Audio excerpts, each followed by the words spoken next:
Sir direct ते त्यांचं कसं काय ते बघू सर म्हटलं आज पागलांमध्ये आले आहे, नेमकं काय प्रयोजन आहे काय सांगता? नेमकं प्रवचन म्हणजे मागच्या 9 तारखेला नाशिकला होतो तेव्हा इकडचे आमचे अमोलजी बचाव आहेत ते आले होते आम्हाला की इकडे निधी मंजूर झाला होता गावासाठी विहारासाठी, त्याच्या उद्घाटनासाठी मी आज इकडे आलो आहे. काहीतरी निधी मंजूर झाला आणि जे बुद्धविहार आहे ते बनायला टाळाटाळ कुठल्या प्रशासनाकडून करण्यात आली, किती निधी झाला आणि काय नेमकं प्रकरण त्याच्यावर काय सांगता? प्रकरण तर काय माहीत नाही, बट त्याला 30 लाखचा निधी भेटला आहे आणि आता ते काम चालू करायला माझ्या हाताने भूमिपूजन होणार आहे आणि ते काम उद्यापासून प्रवचन चालू आहे. सध्या जे धर्मांतराचा जो विषय चालू आहे त्याबद्दल तुमचं काय मत आहे? सध्या धर्मांतरांचा विषय असा आहे की जे देशामध्ये जे आपण बघत चाललं आता कालसुद्धा आपण बघितलं असेल पार्लमेंटमध्ये जो विरोध झाला आहे, कुठे ना कुठेतरी हे जे ह्यांचं जे राजकारण चाललं आहे की सगळ्यांना अख्खा हिंदुत्ववादी आणि हिंदू देश करायचा, हे कुठेतरी सगळ्यांना माहिती होणार नाही आहे. आपण मागच्याच भाषणामध्ये सुद्धा बघितलं असेल एकनाथ शिंदेजीसुद्धा बोललेले आहे की जगाला युद्ध हवं आहे, जगाला बुद्ध हवं आहे, युद्ध नको आहे. तर सगळ्यांना माहिती आहे की जेवढं आपण बुद्धांजवळ जाऊ, जेवढं आपण ह्यांच्या पीसकडे जाऊ, तेवढा हा देश टिकून राहील. बाबासाहेबांचं संविधान जे आपल्याला दिलं आहे त्याच्यावर टिकून राहणार आहे. तर आता जे बुद्धविहार आहे त्यांचं उद्घाटनासाठी तुम्ही आले आहे, ते बनवण्यासाठी टाळाटाळ होत होती आणि जर ते तुम्ही उद्घाटन झाल्यानंतर सुद्धा जर बनवण्यास विलंब झाला तर आपल्याकडून काही पवित्रा घेतला जाईल का? बघा, मी कालच समाज कल्याण खात्यातले आमचे एक भगवान वीरजी आहे त्यांच्याशी बोललो. ते बोलले तुम्ही आज भूमिपूजन करून घ्या, पुढचं जबाबदारी आमची. पण तिथल्या स्थानिक काही लोकांचा ह्या प्रक्रियेला विरोध आहे असं काही? मला तर वाटत नाही कोणाचा विरोध असेल. जर समाज कल्याणमधून निधी आला आहे, गावस्थानाने सगळं मंजूर केलं, तर कशाला कोण विरोध करेल? खरंच प्रकरण भरपूर वाढतं आहे त्याच्याबद्दल न बोललेलंच बरं आहे. काय असे प्रकरण भरपूर बाहेर काढतील, एफ-15 फाईल लपवण्यासाठी काय काय लोकांचे बाहेर काढतील, काय खरं नाही त्याच्यासाठी. बरेच मातंबरांचं नावं त्याच्यात येत आहे की दाबले जात आहेत. बघा, आधी तर इकडे पहिलं बघायला गेलं तर खरा त्यांना सांगितलं की ते बौद्ध समाजाचे, दलित समाजाचा माणूस आहे, पण नंतर सगळ्यांना समजलं मराठा समाजाचे.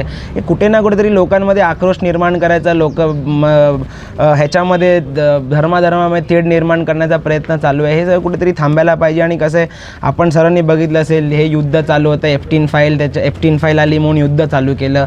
अख्ख्या लोकांचं इकडे ग्रामस्थळ वगैरे जे लोक राहतात त्या लोकांचं आयुष्य उद्ध्वस्त करण्याचं एक चाळ आहे काही. आणि जे आपण बघितलं F-15 फाईलमध्ये असे विचित्र प्रकारे छोट्या मुलांचे असतील प्रकारे हे लोकांचे हे केले, ते सगळं दाबण्यासाठी काही करू शकतात असे प्रकरण आहे ती सगळी.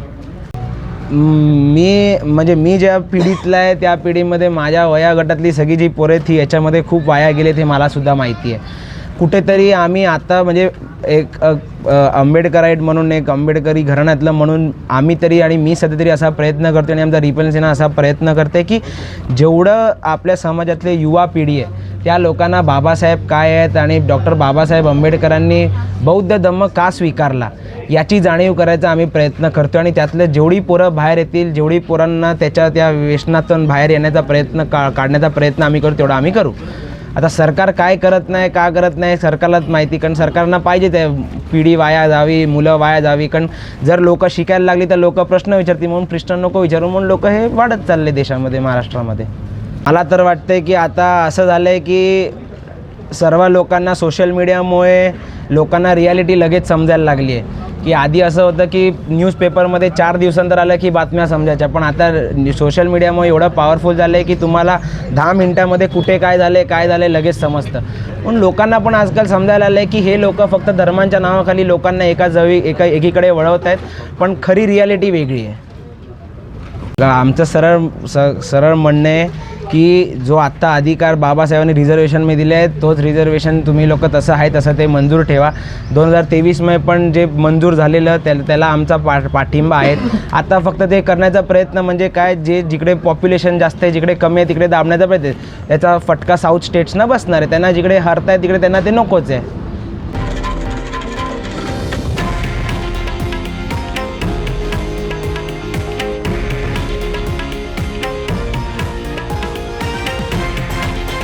हे आहे देशातील नंबर 1 न्यूज नेटवर्क आणि आपण पाहत आहात TV9 मराठी, एकमेव.